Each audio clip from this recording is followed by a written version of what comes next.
오늘은 이사벨론 중고 19번째 시간입니다.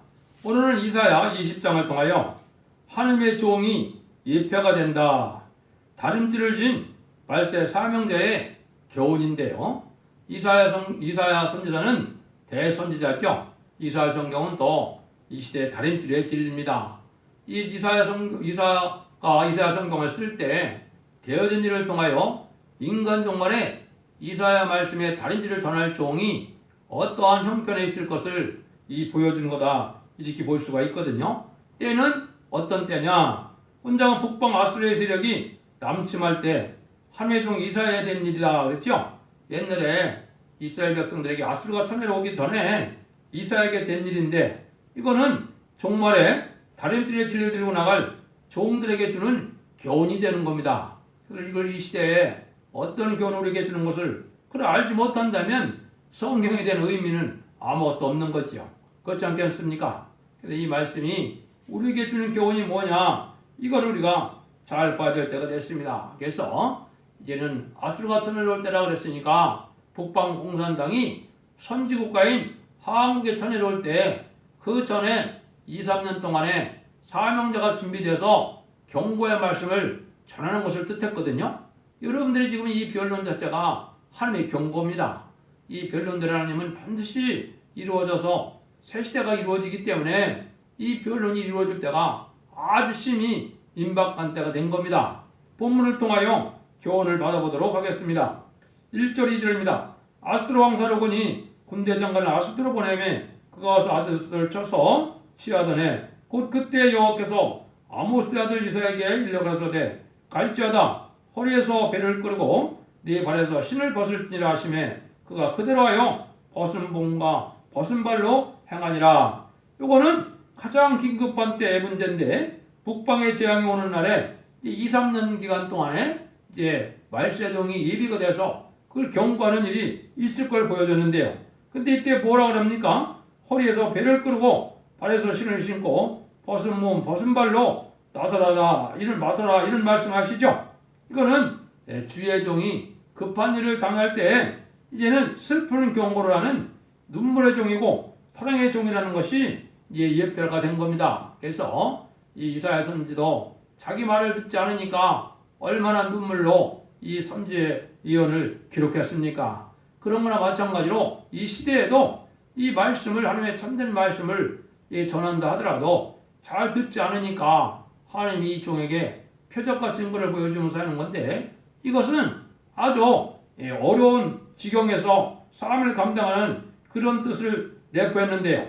심플레드란 진리를 믿는 받은 이사야에게 하나님께서 그때 북방 아수르가 내려온 환란이 있었는데, 이사야 보고 나가서 복음을 전하되 신을 신지 말고 맨발 벗고 좋은 옷을 입지 말고 남녀한 옷을 입고 나가서 복음을 전하게 했는데요. 이건 하나님께서 사랑하시는 종이고 큰 종인 이사야에게 맨발을 벗고 누더기 옷을 입고 나가서 전하는 것은 남을 살리기 위하여 고생을 무릅쓰고 수치를 무릅쓰고 나가야 된다는 것이며, 자기의 의신을 세우지 말고 자기 안락을 도모하지 말라는 것이다. 이러한 의신을 세우고 안락을 도모한다면 하나님의 종으로서의 합당치 않다, 이걸 보여준 거거든요. 하나님의 종이 승승장구해서 아주 형통해갖고 세상으로 잘 되는 것이 이게 하나님의 종의 갈 일이 아니거든요. 어려운 중에 가지 못할 길을 하나님이 가시게 하는 것이 옛날에 선지자의 길이었고 주님의 길이었고 참단 사도들의 길이었거든요. 여러분들이 하나님의 종이 되려면 이걸 각오하셔야 됩니다. 그래서 사명감 가지고 하는 것이지 내가 먹고 살기 하는 것이 아니고 내 어떤 의용과 명예를 위해서 하나님의 종이 되어갖고는 이게 하나님에 합당치 않습니다. 여러분들이 이 시대에는 하나님의 종이 돼서 하나님의 인정받는 것이 얼마나 어려운 때인 걸 여러분들이 잘 생각해 하셔야 됩니다. 그래서 이것을 우리가 교훈을 삼아야 되는데요. 여호와께서 가라사대 나의 종 이사야가 3년 동안 벗은 몸과 벗은 발로 행하여 애굽과 구스에 대하여 예표와 기적이 되게 하였느니라. 하나님의 공연이 이런 일을 하는 것이 아니죠. 하나님께서는 이제 심플레드람들을 받아 기록한 대종을 3년간 인간의 수치스러운 생활하면서 북방 재앙이 올 때 예표와 기적이 되게 하였다, 이 말이거든요. 이것이 이제 북방 관련을 앞둔 우리에게 주는 이런 교훈이 되고 예표가 된다 이 말입니다. 3년 동안이나 맨발로 다니니까 얼마나 어려웠겠습니까? 그런데 그때 누가 잘 들어줍니까? 들어주는 자가 예레미야 때나 이사야 때는 거의 없었죠. 그러니까 그런 어려운 지경에 일을 했는데 이 사명을 안 했으면 이사야가 이 사명을 안 했, 어렵다고 안 했으면 우리 인간 종말에 해야 될 일을 우리가 알지 못하는 거죠. 그러니까 이게 참 대종인데요. 인간 종말에 이사야처럼 대적으로 쓰일 종이 나와서 이 변론할 때 그런 일을 있게 되는데 그것이 북방관련을 앞에 둔 때다 이 말이거든요. 이게 지금 2, 3년이 지금 지났거든요. 그래서 이것이 환란이 입법한 때다 이렇게 볼 수 있거든요. 그러면 그때도 믿었다는 말만 들었을 텐데 지금도 북방 환란이 임박하다 가면 잘 들을까요? 안 들을까요? 안 듣겠죠? 이사야 성경에도 이세도 크게 쓰실 종은 멸시받고 천대받고 가난하고 가련한 궁핍반충이라는 것이 여러 군데 나와 있죠. 그래서 혀가 말을 딱한 사정이다. 지네 같은 야곱이다. 이렇게 이제 티끌에 거하는 자 같이 신접한 자와 같다. 이렇게 말세 중에 크게 쓰인 말을 좀 그렇거든요. 근데 여러분들 좋은 종 참종을 찾아간다면 어떻게 합니까? 그냥 번듯하고 교회도 커야 되고 인물도 헛질해야 되고 학식도 많아야 되고 학력도 많아야 되고 유학도 갔다 와야 되고 그런 종 들었을까요? 하느님의 신의 영역은 그렇지 않습니다. 하나님의 신으로 기르는 것이지 인간의 학문으로 기르는 게 아닙니다. 하나님의 종은. 하나님의 신으로 기르는 것을 여러분 잘 생각해야 되거든요. 그럼 여기에 애굽과 구스란 말이 나오죠. 애굽은 이제 이건 재앙받을 땅을 얘기한 거고 구스는 영적으로 흑암이 덮인 세상이라 이 말입니다. 그러니까 지금 그런 세상 됐어요? 안 됐어요? 이제 아주 악한 때가 돼서 청황색 말, 거원장 어른중 말인데 이게 뭡니까? 용공협상 세력이 아주 강한 때가 됐죠. 도대체 이 나라가 그거 아니면 일이 안 되는 것처럼 됐거든요. 맨 친중, 친소 이런 무리들이 날뛰고 있거든요. 이게 영적으로 구스 땅이거든요. 이게 또 재앙받을 땅이거든요. 이게 여기서 말을 애굽과 구스라는 말이라 이 말입니다. 이걸 뭐 옛날에 애굽과 구스만 갖고 따지면 무슨 소용이 있습니까? 이게 이 시대에 영적으로 그런 의미가 있는 건데요.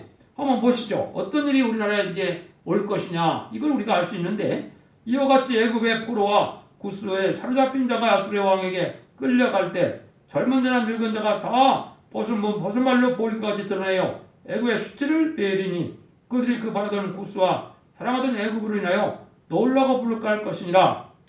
그러면 벗음과 벗음을 행하는 일들이 뭘 앞으로 예표했다는 겁니까?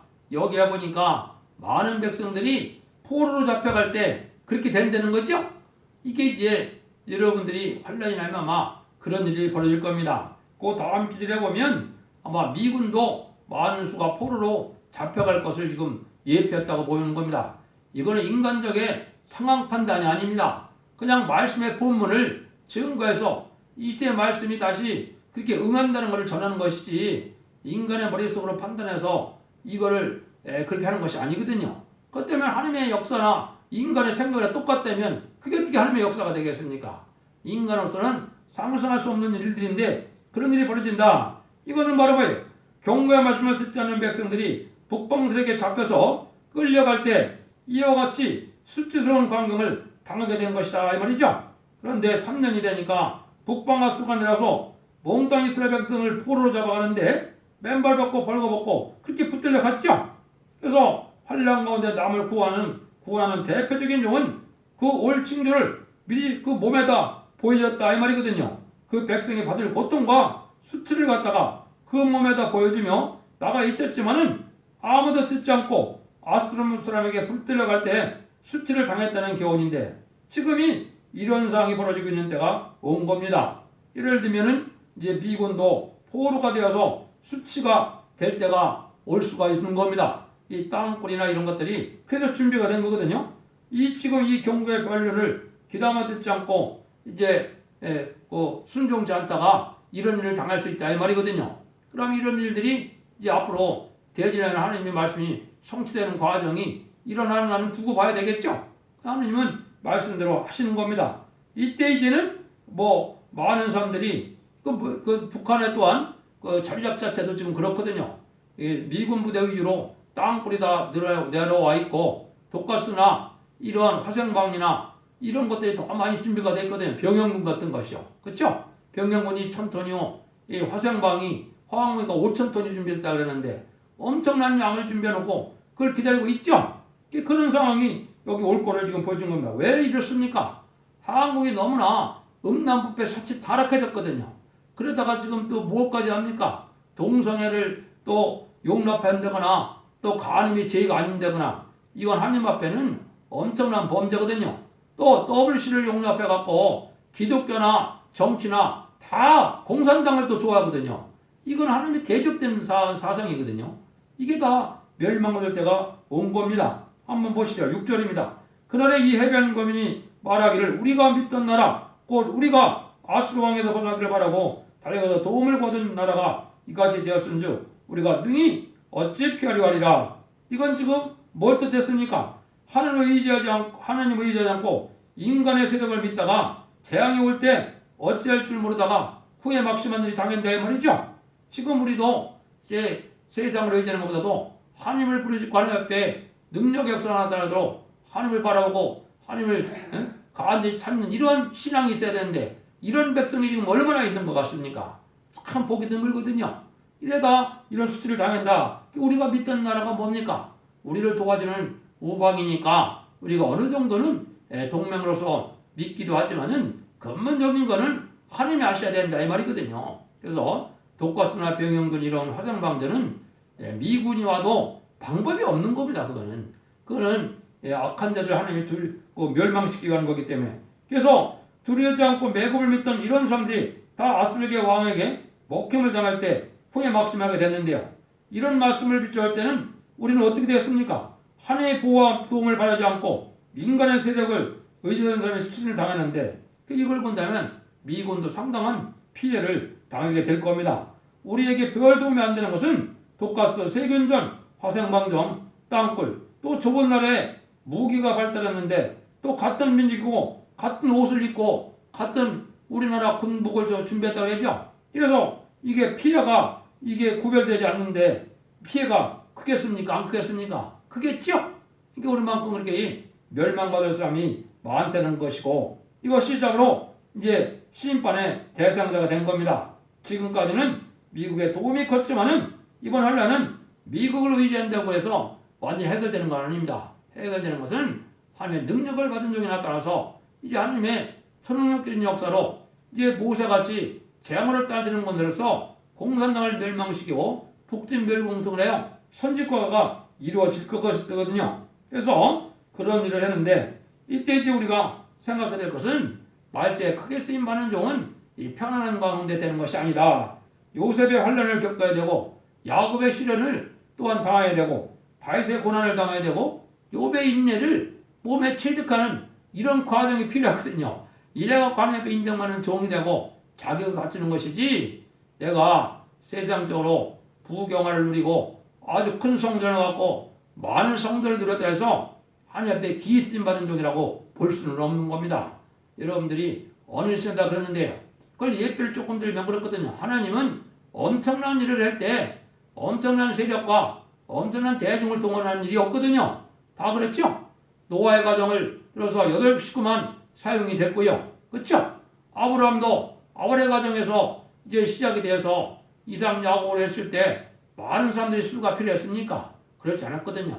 소돔과 고모라 때도 순종하지 않는 그런 롯의 가정도 이제는 순종한다 하다가도 롯의 때는 순종하지 않으면 멸망당하는 일들이 있었고 또 모세 때 또 보면 모세의 가정이 쓰임받을 때도 거창한 건 아니었거든요.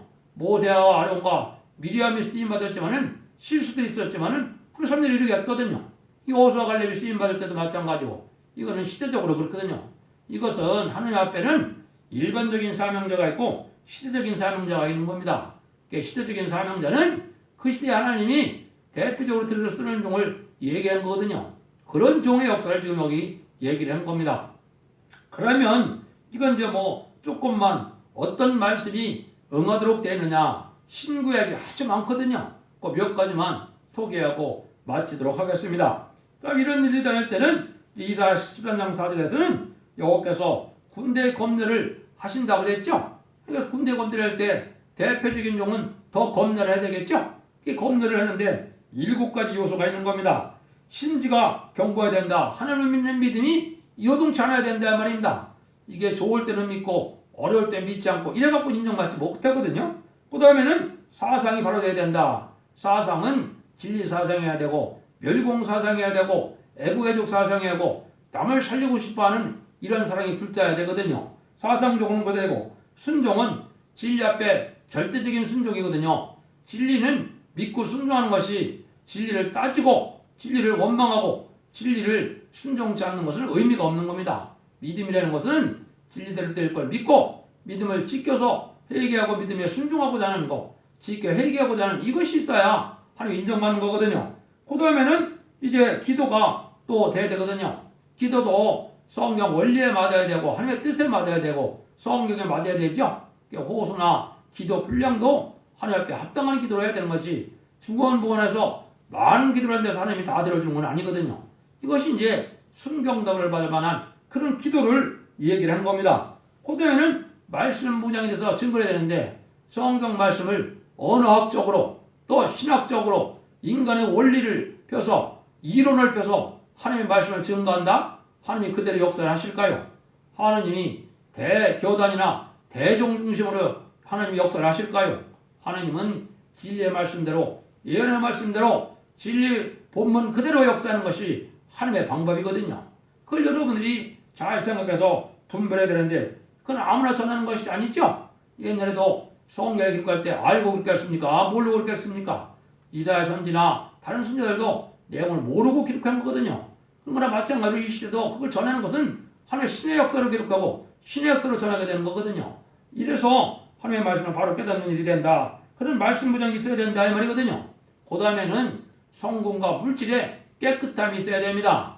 지금 성공과 물질 때문에 참으로 혼란하죠. 교계가. 이래갖고는 하나님 인정하지 않습니다. 물질 때문에 하나님이 책망받을 정도 되면은 하나님이 들었을 종은 아닙니다. 일단 물질과 양심이 깨끗해야 하나님이 들었을 종이 되는 거지. 하나님이 욕심 많고 더러운 양심을 가진 자를 하나님이 들었을 리가 있습니까? 하나님의 성령은 거룩한 영이시기 때문에 그런 자들에게는 표적과 증거가 나타나도 그거는 참종의 바절 아닙니다. 여러분들 그걸 구분을 잘 하셔야 돼요. 그 다음에는 이제 마지막으로는 뭐예요? 예수님처럼 온유하고 겸손해야 된다 이 말입니다. 아무리 많은 은혜를 받았고 아무리 많이 있어도 하나님 보시기에 온유하고 겸손해야 되는데 자기 생각과 고집이 많으면 겸손한 게 아닙니다. 진리 앞에 순종하는 게 겸손이지 자기의 뜻과 생각과 자기의 교리나 주장하고 교권이나 주장한다면 하나님 앞에 겸손한 것이 아닙니다. 그런 자들은 알파 역사도 다 망했거든요. 옛날 사도행전 바리새인들이 바로 그런 자들이거든요. 지금 교권 세력들이 용공협상하려고 더블실 용납하는 것은 그거와 다름없는 복음과는 그런 지약자들이거든요. 이래갖고는 하나님 앞에 인정받지 못한다 이 말입니다. 그래서 말세의 종은 이사야 48장 10절에 보면 내가 너를 연단하였는데 은처럼 하자 너를 고난의 풀무에서 택했다 했죠. 고난의 풀무가 아주 이게 의미가 있는 겁니다. 풀무 뿌리라는 것이 얼마나 뜨거운 불입니까? 근데 고난이 그렇게 많다는 거죠. 그 고난 중에 하나님이 인격을 길러가는 과정 속에 말씀이 체험되어지고 말씀이 깨달리는 역사가 오는 거거든요. 평안할 때 성경이 다 깨달아진다고요? 원어를 많이 하고 영어를 많이 하면 다 깨달아진다고요? 그건 절대 불가능한 일입니다. 그런 거로 해서 성경 말씀의 뜻이 깨달아지는 것이 아닙니다. 그래서 그것이 또 있어야 되고 이런 자격을 낸 것은 계시록 10장 11절에 보면 네 손에서 작은 절 갖다 먹으려고 그랬는데 네 입에는 다나 배에는 쓰게 됐다 그랬죠? 배 쓴 이 쓴 시련을 반드시 겪어야 되거든요. 이 하나님의 쓴 시련은 배에서 썼다는 것은 무슨 일이냐? 이 가족적인 시험과 교단적인 시험, 교회적인 시험을 반드시 겪는다 이 말입니다. 왜? 교권 마귀가 있고 가정 마귀는 하나님이 허락한 것이고 그것이 마귀의 참새 고난이고 그것을 통해서 하나님은 인격을 달아보거든요. 그런 데서 다 합격해야 만드는 거기 때문에 왜? 마귀도 자양자재인 게 아닙니다. 하나님이 예정한 섭리를 이루는 마귀는 그런 도구가 된 거거든요. 마치 마귀 참석권이는 뭐냐? 우리나라 특검과처럼 어떻게든지 죄로 엮어놓으려고 그러는 거죠. 이게 마귀하고 똑같은 겁니다. 마귀가 그런 거거든요. 하나님 앞에 참정은 어떤 식이든지 제의를 짓게 하고 어떤 식이든지 이걸 참도를 해서 제의에 올가매야 되는데 이게 하나님이 그걸 속습니까? 안 속거든요. 그게 지금 우리나라 특검이 그래 왔죠.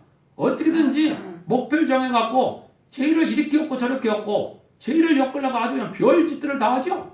이게 마귀가 하는 짓하고 똑같습니다. 이게 그게 지금 이게 마귀 전 이걸 다 겪는다 이 말이에요.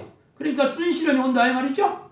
이게 하나님의 방법이거든요. 그래서 마태복음 10장 36절에도 주님이 뭐라 그래요?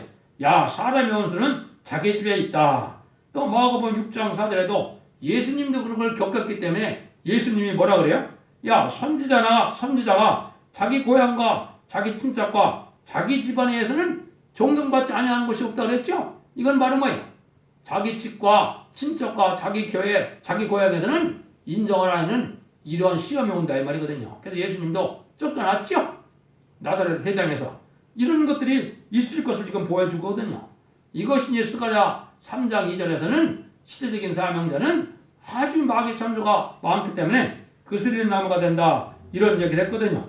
그 다음에 이사야 40장 27절에서는 내 사정은 여호와께 숨겨졌으며 또 원통한 것은 하나님께서 수리하심을 받지 못한다 이렇게 예언이 되어 있죠. 하나님의 응답이 없는 것 같거든요. 왜? 너무 어려운 지경에 멸시천대 받는 지경까지 내려가거든요. 그래서 신접한 자와 같다 이런 식이었거든. 남의 하는 게 뭐예요? 이 귀신 들린 자와 같다 이 말이죠. 이럴 때까지 하나님이 시련을 겪는다 이 말이에요. 그 다음에 이사야 50장 14절에서는 뭐라 그랬느냐? 그의 얼굴이 이제 타인보다 상하였고 그 모양이 인생보다 상하였으므로 무리가 믿고 놀랐다 이 말이죠. 이게 극심한 시련을 겪는다 이 말이거든요. 이거는 인간을 그냥 쉽게 생각할 그런 고난이 아닙니다. 죽음을 무릅쓰고 겪어야 될 그런 고난이 간 건데 그것이 이제 이사야나 엘리야나 모세나 그 길을 갔던 것이죠. 그거를 여러분들이 겪어야 하나님 인정을 받는다 이 말입니다. 그 다음에도 이제 그 이사야 60장 15절에도 네가 전에는 버림을 당하고 또 미움을 당하여서 지나가는 사람도 없을 만큼 됐는데 영영한 기쁨과 아름다움이 대대히 미친다. 희락이 온다 이죠. 이게 정한 때가 되면 하나님이 들었을 종은 그렇게 된다 이 말입니다. 이사야 49장 10절 16절에도 보면 하나님이 뭐라 그랬느냐 그걸 한번 읽어드리죠. 이사야 49장 14절 16절인데요. 이렇게 예언을 했거든요. 오직 시온에 이르기를 여호와께서 나를 버리시며 주께서 나를 잊으셨다 하였거니와 여인이 어찌 그 젖먹는 자식을 잊겠으며 자기 떼에서 난 아들을 그분이 여기지 않겠느냐. 그들은 혹시 잊을 자도 나는 너를 잊지 아니할 것이라. 이거는 모든 성도에 해당되는 것이 아닙니다. 이거는 시대적인 사명자가 쓰임받을 때 너무나 어려운 지경이 겪기 때문에 하나님이 잊어버린 것 같고 하나님이 버린 것 같은 때에 그때 소망을 돌아가는 거거든요. 등 뜨시고 배불른데 뭐 하나님이 나를 잊었다고 이렇게 한탄하겠습니까? 그렇지 않죠? 그걸 지금 말씀하시거든요. 그 다음에는 이제 아모스 7장 1절 2절에서는 시대적인 사명자가 나올 때는 황충이 나타나서 황충의 대적이 온다 이 말입니다. 이것도 시대적인 사명자 참정반이라만 응하는 것이지 일반적인 사명자나 일반적인 성도에게는 응하는 것이 아닙니다. 이게 황충이 뭔지 모르죠. 그래서 계시록 9장에 있는 황충은 오겔날에 황충이 날 때 일어날 것을 얘기했지만은 아모스 7장에서는 사명자가 나올 때 시대적인 사명자 때가 나온다 이 말입니다. 한 가지만 더 말씀을 드린다면 오버드 2절에서 보면 내가 너를 아주 열국 중에 미약하게 해서 크게 멸시를 받게 한다 그랬죠. 오버드 성경은 배에서 쓴 시는 교회적인 실험인데요. 야곱적인 사명자와 예수적인 사명자가 나와서 야곱적인 사명자가 엄청난 멸시천대를 받을 걸 보여준 거거든요. 그런 일들이 다 겪어야 이 이사야가 겪은 것처럼 이사야처럼 쓸만한 종이 된다. 요걸 얘기한 거거든요. 결론만 말씀드리고 마치도록 하겠습니다. 하나님께서는 경배 나팔을 부는 정도 반드시 이렇게 쓴맛을 보게 했는데 자기네의 남은 종이 될 자격을 검증하는 동시에 그 종의 말대로 재앙을 아릴 것을 가르쳐준 거다. 그러니까 하나님의 공연이 이사야 20장을 기록한 것이 아니다 이 말입니다. 이게 쓰임받을 때가 돼서 이런 때가 우리가 임박함으로 각성받아서 하나님 앞에 인정받는 그런 복된 종들이 다 되기를 예수님으로 간절히 축원드립니다.